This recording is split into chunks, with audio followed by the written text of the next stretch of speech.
విక్రమ్ టీవీకి సబ్స్క్రైబ్ చేయండి.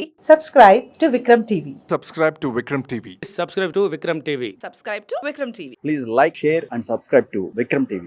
Hi hello నమస్తే, వెల్కమ్ టు విక్రమ్ టీవీ. నేను మీ యాంకర్ పప్పు. ఈ రోజు మనతోని స్పెషల్ గెస్ట్ చూడండి. ఆ గెస్ట్ ఎవరు కాదు, వైసీపీ స్పోక్ పర్సన్ వెంకటరెడ్డి గారు మనతోని ఉన్నారు. ఆయన ఏపీ రాజకీయాలు ఎలా ఉన్నాయి, ఆయన చూస్తే గనక ఏపీ అనగానే ఫైర్ అంటారు, పాలిటిక్స్ అనగానే ఫైర్ అని అంటుంటారు. ఆయన కొన్ని వార్తలు కూడా వస్తున్నాయి. ఆ వార్తల మీద ఏం సార్ దానికి స్పందిస్తారు, ఇప్పుడు సార్ని అడగడానికి ప్రయత్నిద్దాం. నమస్తే సార్. నమస్తే పప్పు గారు, ఎలా ఉన్నారు? బాగున్నా, మీరు ఎలా ఉన్నారు? Fine fine. చాలా డిబేట్లలో దాంట్లో ఫుల్ బిజీ కదా. రెగ్యులర్ డ్యూటీయే కదా మన. ఓకే, ఏపీకి చూస్తే కనుక కొత్తగా వార్తలు వస్తున్నాయి. ఏంటంటే పవన్ కళ్యాణ్ గారి డిప్యూటీ సీఎంగా తీసేసి లోకేష్ గారిని డిప్యూటీ సీఎంగా పెడతారని చెప్తున్నారు. ఎందుకు ఈ 6-7 monthsలోనే ఈ నిర్ణయం తీసుకుంటున్నారు వాళ్ళు? ఇప్పుడు ఎట్లా కొట్ల అధికారంలోకి వచ్చారు.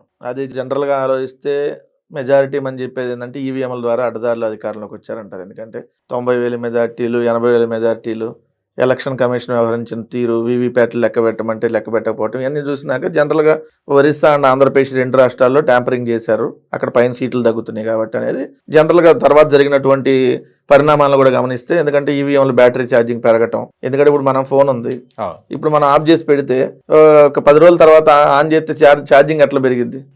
సో ఇవన్నీ చూసినా ఈవీఎంల ద్వారా వచ్చారనేది వాస్తవం. 2 సరి ఎట్టగొట్టి వచ్చారు కదా, నీకు 15, నీకు 15, నీకు 15, నీకు 18, నీకు 18, నీకు 15, ఇంకో పిల్ల వచ్చింది నీకు కూడా 15.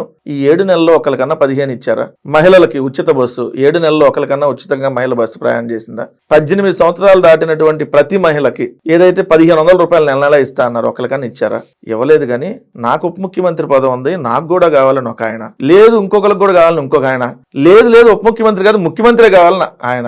మీకు అధికారం ఇచ్చింది దేనికి? పదవులు నీకు పదవి, నీకు పదవి, నీకు పదవి, నీకు పదవుల కోసం ఇచ్చారా? లేదంటే నీకు సంక్షేమ పథకాలు, మీకు అభివృద్ధి, మీ గ్రామాల అభివృద్ధి వీటి కోసం ఇచ్చారా? ఇప్పుడు ఆల్రెడీ ఒక ఆయన ఉప ముఖ్యమంత్రి ఉన్నాడు, ఎవరు? Cinema hero Pawan Kalyan. So ఇప్పుడు లోకేష్ కు ఉప ముఖ్యమంత్రి ఇవ్వమని తెలుగుదేశం వాళ్ళు ప్రపోజల్ అంట. ప్రపోజల్ తెలుగుదేశం వాళ్ళు పెట్టేదేంది అంటే, గవర్నమెంట్ మీరే ఉన్నప్పుడు ఇవ్వాలనుకుంటే ఇచ్చేయండి, లేదా అంటే లేదు.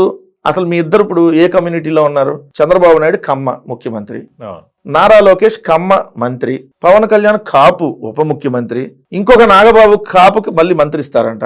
ఇప్పుడున్నటువంటి నారా లోకేష్ కమ్మ, ఆయనకు మళ్ళీ ముఖ్యమంత్రి ఉప ముఖ్యమంత్రి అని మళ్ళీ ఇదొక గోల. ఎస్సీ ఎస్టీ బీసీ మైనార్టీలు ఏమో ఉప ముఖ్యమంత్రి పదవి పనికిరారా? అంటే కమ్మ కాపే ఉప ముఖ్యమంత్రి పదవికి అర్హులా? ఇవ్వండి, 5గురికి ఇస్తే తప్పేంది, మేము ఇచ్చాం కదా. మేము ఎస్సీ ఎస్టీ బీసీ రెడ్డి ముఖ్యమంత్రి, సో మేము కాపుకి ఉప ముఖ్యమంత్రి ఇచ్చాం, బీసీకి ఇచ్చాం, ఎస్సీకి ఇచ్చాం, ఎస్టీకి ఇచ్చాం, మైనార్టీకి ఇచ్చాం, 5గురికి ఉప ముఖ్యమంత్రి పదవులు ఇచ్చాం, మహిళలకు కూడా ఇచ్చాం. దాంట్లో మరి ఇవ్వచ్చు కానీ తప్పేంది అంటే, మీకే అసలు మీరు గొడవలు అడుకోండి అంటే మిగిలిన కమ్యూనిటీలు లేవా, లేదంటే మిగిలిన దానికి అర్హులు కాదా? అయినప్పుడు నారా లోకేష్ ఈరోజు ముఖ్యమంత్రే కదా జనరల్గా చెప్పుకుంటే, చంద్రబాబు నాయుడు కాదు కదా అఫీషియల్గా, చంద్రబాబు నాయుడు గారే. కానీ నడుపుతుంది ఎవరు? నారా లోకేష్ నడుపుతున్నాడు. అన్ని శాఖలకి మంత్రి ఎవరు అంటే ఈరోజు నారా లోకేష్. పవన్ కళ్యాణ్ డమ్మీ ఉప ముఖ్యమంత్రి అంతే, పేరుకే. అదే రాజ్యాంగబద్ధ పదవి కాదు, మనం ఇచ్చే గౌరవం. మనం అతను గౌరవం కల్పిస్తా ఉప ముఖ్యమంత్రి అంటే దానికి మళ్ళీ నాకు ఇస్తావా, వీళ్ళు ఇస్తారో కొట్టుకోవటం అంటే ఇదేంటంటే ఈ అంశాలన్నీ చర్చకు రాకూడదు. ఏది? సంక్షేమ పథకాలు, అభివృద్ధి ఏం జరగట్లేదు కాబట్టి దాని మీద ఏం చర్చ జరగకుండా ఉండాలంటే రోజుకొక గొడవ తీసుకురావాలి, రోజుకొక పొలిటికల్ అంశాన్ని ఏదో తెర మీద తెచ్చి మా మీద బురదేసే కార్యక్రమం, లేదంటే వాళ్ళు తిట్టుకుంటున్నారు కొట్టుకుంటున్నారు అనే కార్యక్రమం ఏదో ఒకటి తీసుకొని వచ్చి సైడ్ ట్రాక్ చేయాలి. అన్నీ అంతమించి వేరే ఏమన్నా కనపడుతుంది ఇక్కడ? సో నెక్స్ట్ ఇప్పుడు నారా లోకేష్ అనుకుంటే, ఇవాళ ముఖ్యమంత్రి అనుకుంటే, ఇవాళ అవ్వాలని నారా లోకేష్ ఫిక్స్ అయితే డేట్ చూసుకొని ప్రమాణ స్వీకారం చేయడమే లేటు. ఎవడన్నా ఆపుతాడా? చంద్రబాబు నాయుడు ఆపగలడా? చంద్రబాబు నాయుడు మన పవన్ కళ్యాణ్ ఏమైనా ఆపగలడా? బీజేపీ వాళ్ళు ఏమైనా ఆపగలరా? నారా లోకేష్ ముఖ్యమంత్రి అవుతానంటే 134 సీట్లు సింగిల్గానే ఉన్నాయి కదా, వాళ్ళతో ఏం పని? రెండోది నడుపుతుంది ఎవరు? గవర్నమెంట్ నడుపుతుందే లోకేష్ అయినప్పుడు ఇంక ముఖ్యమంత్రి లోకేష్ అని డైరెక్ట్గా వాళ్ళే చెబుతున్నారు కదా బాహాటంగా. సాక్షాత్తు మంత్రి దావోస్ పోయి ఇన్వెస్టర్లతో సమావేశం అమ్మంటే దావోస్లో టీజీ భరత్ అనే మంత్రి నారా లోకేష్ ముఖ్యమంత్రి అవుతాడండి. ఎవరు ఇన్వెస్టర్ల దగ్గరికి వెళ్ళి నువ్వు నారా లోకేష్ ముఖ్యమంత్రి అవుతాడు, లేదంటే ఈ గోలేంది? నారా లోకేష్ ముఖ్యమంత్రి దావోస్ పోయి చెప్పాలా? వచ్చి రాగానే ప్రమాణ స్వీకారం చేయించండి, ఎవడొద్దన్నాడు? ఏమన్నా ఇప్పుడు ప్రజలు ఏమన్నా అడ్డుపడతారా? వచ్చి ఏమన్నా గొడవ చేస్తారా?